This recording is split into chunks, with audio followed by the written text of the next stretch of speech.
السلام علیکم دوستو۔ دنیا کی خاص خبروں میں آج آپ سنیں گے کہ سعودی طالب علم نے شعاعوں سے حرم مکی کو محفوظ رکھنے کا طریقہ ایجاد کر لیا۔ دنیا میں امن کوششوں میں پاکستان کا کردار انتہائی زبردست ہے، جس کی مثال نہیں ملتی۔ سیکرٹری جنرل اقوام متحدہ۔ امریکی پروفیسر نے دنیا کی خوبصورت ترین مکڑی دریافت کر لی۔ دنیا ڈرامائی انداز سے گرم ہو رہی ہے، سائنسدانوں کا دعویٰ۔ ناسا کو خلا بازوں کی تلاش بھرتی کے لیے اشتہار جاری۔ مریخ پر ہاؤسنگ سوسائٹی کے بہترین ڈیزائن کے لیے $10,000 ملین انعام کا عالمی مقابلہ۔ ایپل نے چین میں بند دفتر دوبارہ کھول دیے۔ بھارت میں چنئی، ممبئی اور کلکتہ میں شہریت قانون مظاہروں میں شدت۔ امریکی ایئر فورس کے مسلم اور سکھ اہلکاروں کو داڑھی اور حجاب کی اجازت مل گئی۔ سعودی عرب سے پاکستانیوں کو واپس بھیجنے کی خبریں بے بنیاد۔ تو آئیے چلتے ہیں اب خبروں کی ڈیٹیل کی طرف، لیکن اس سے پہلے اگر ہو سکے تو لائک، شیئر اور سبسکرائب ضرور کیجیے گا، شکریہ۔ ادھر سعودی عرب میں ایک طالب علم نے ایسا پروجیکٹ تیار کیا ہے جس کا مقصد حرم مکی کو ہر قسم کے وائرس سے محفوظ رکھنا ہے۔ سعودی طالب علم عبد الرحمان الشیخ کے مطابق ان کے پروجیکٹ کا نام محفوظ حج ہے۔ یہ پروجیکٹ حرم مکی اور اس کے زائرین کو ہر قسم کے انفیکشن کی منتقلی سے محفوظ رکھے گا، چاہے چینی وائرس ہی کیوں نہ ہو۔ عبد الرحمان نے واضح کیا کہ یہ پروجیکٹ برقی مقناطیسی شعاعوں پر مبنی ہے۔ ان شعاعوں کو حرم مکی کی چھت اور فرش پر وائرس کو ختم کرنے کے واسطے استعمال کیا جائے گا۔ یہ استعمال ایک مقررہ درجہ حرارت پر ہوگا جو انسان یا جانور کے لیے نقصان دہ نہیں ہوگا۔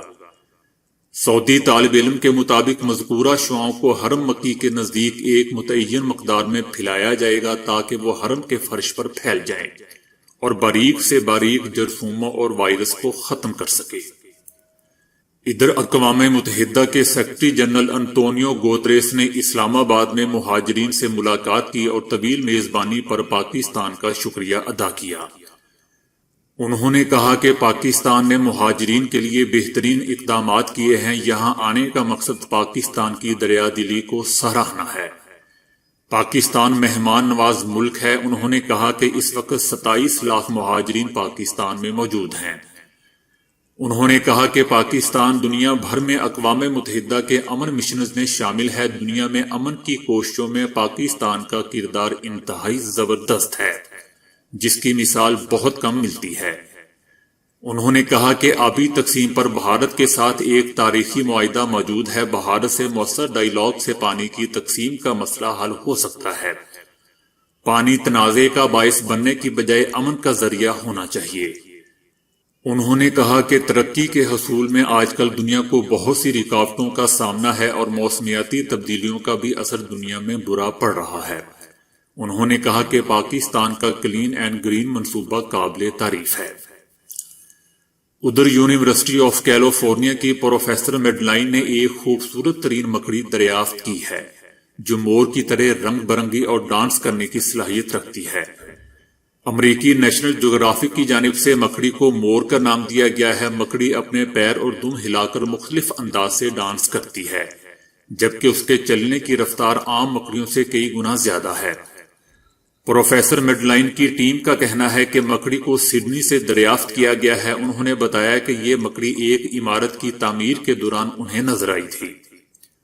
ادھر سائنسدانوں کا کہنا ہے کہ 1880 سے جب سے انہوں نے موسم اور درجہ حرارت کا ریکارڈ رکھنا شروع کیا ہے، تب سے اس سال کے آغاز تک جنوری کا مہینہ تاریخ کا گرم جنوری رہا ہے۔ سائنسدانوں کا کہنا ہے کہ جنوری کے اوسط درجہ حرارت میں اضافے کی وجہ آب و ہوا کی تبدیلی ہے۔ اس کا مطلب یہ ہے کہ گلیشیئر اور پہاڑوں پر جمی برف معمول سے زیادہ رفتار سے پگھل رہی ہے۔ جنوری کا گرم موسم اس جانب اشارہ کرتا ہے کہ چیزیں ڈرامائی انداز سے گرم ہو رہی ہیں۔ ادھر امریکی خلائی تحقیقی ادارے ناسا کی جانب سے ادارے میں نئے خلابازوں کی بھرتی کے لیے اشتہار جاری کیا گیا ہے۔ اگر آپ ناسا کا حصہ بننا چاہتے ہیں تو اس کے لیے یہ ایک سنہری موقع ہے۔ تاہم ناسا میں خلابازی کی ملازمت حاصل کرنے کے لیے ضروری ہے کہ آپ کے پاس امریکی شہریت بھی ہو۔ کچھ کیسز میں دوہری شہریت والے بھی اس مخصوص ملازمت کے لیے اہل ہیں۔ اس سلسلے میں درخواستیں 2 مارچ سے 31 مارچ تک دی جا سکیں گی۔ ان نئے خلابازوں کو تربیت دینے کے بعد مریخ اور چاند کے مشن پر بھیجا جائے گا۔ ناسا کی جانب سے ادارے کے 20 سال مکمل ہونے پر نئی درخواستوں کا اعلان کیا گیا ہے۔ دیے گئے اشتہار میں یہ بات بھی لکھی گئی ہے کہ ادارہ سال 2024 تک چاند پر پہلی خاتون خلاباز کو مشن پر بھیجنے کا ارادہ بھی رکھتا ہے۔ قابل ذکر بات یہ ہے کہ سال 1960 کی دہائی سے اب تک ناسا نے 350 افراد کو خلابازی کی تربیت کے لیے منتخب کیا ہے۔ تقریباً 48 اس وقت ناسا میں ایکٹیو گروپ کے ممبر ہیں۔ ناسا چونکہ ایک امریکی ایجنسی ہے اور اس میں ملازمت کے لیے پہلی شرط امریکی شہریت ہونا لازمی ہے۔ دلچسپ بات یہ ہے کہ برطانوی خلاباز پیئر سیلرز نے ناسا میں ملازمت کے لیے اپنا ملک چھوڑ دیا تھا۔ انہوں نے ادارے میں ملازمت کے لیے امریکہ جا کر امریکی شہریت حاصل کی اور پھر ناسا کی جانب سے خلا میں بھیجے گئے 3 مشنز پر بھی کام کیا۔ ادھر مریخ میں بسنے کے خواہش مند گروپ مارس سوسائٹی ایک بین الاقوامی مقابلہ منعقد کرا رہی ہے، جس کے تحت مریخ سٹی کا بہترین ڈیزائن بنانے کے لیے دنیا بھر سے لوگوں کو دعوت دی گئی ہے۔ مریخ کی ریاست پر ہاؤسنگ سوسائٹی بنانے کے لیے بہترین ڈیزائن دینے والے فاتح کو $10,000 ملین سے نوازا جائے گا۔ دوستو، یہ $10,000 ملین فگر تھوڑی سی مشکوک ہے، یہ کنفرم کر لیجئے گا۔ بہرحال مریخ پر یہ ایک ایسا شہر ہوگا جس میں 10 لاکھ باشندے رہ سکیں گے اور مستقبل کے اس مریخی شہر کو مارس سٹی اسٹیٹ کا نام دیا گیا ہے۔ سوسائٹی نے گزشتہ برس بھی اسی طرح کا مقابلہ کروایا تھا، جس میں شرکا سے کہا گیا تھا کہ وہ صرف 1000 افراد کے لیے مریخ کالونی ڈیزائن کریں۔ ایک MIT ٹیم اپنے سٹار سٹی ڈیزائن کے ساتھ جیت گئی تھی، جس میں ابتدائی طور پر کالونی 5 دیہاتوں پر روئے زمین کے نمائندے کو تقسیم ہوئی۔ اس مقابلے کو یقینی بنانے کے لیے ضروری ہے کہ ڈیزائن حقیقت پسندانہ ہونا چاہیے۔ سب سے اہم بات یہ ہے کہ شہر کو زمین سے درآمدات پر بہت زیادہ انحصار کیے بغیر ممکنہ حد تک وہیں سے خود کفیل ہونا چاہیے، یعنی زمین سے اشیاء منگوانے کی کم سے کم ضرورت پڑے۔ 10 لاکھ آبادی والے شہر کے لیے تمام اشیاء خورد و نوش، لباس، رہائش، بجلی، عام صارفین کی مصنوعات، گاڑیاں اور مشینیں تیار کرنے کی ضرورت ہوگی۔ زمین سے مریخ تک وہ چیزیں درآمد کرنے کی اجازت ہوگی جو وہاں تیار نہ کی جا سکیں، بالخصوص جدید الیکٹرانکس اور اسی طرح کا دوسرا ساز و سامان۔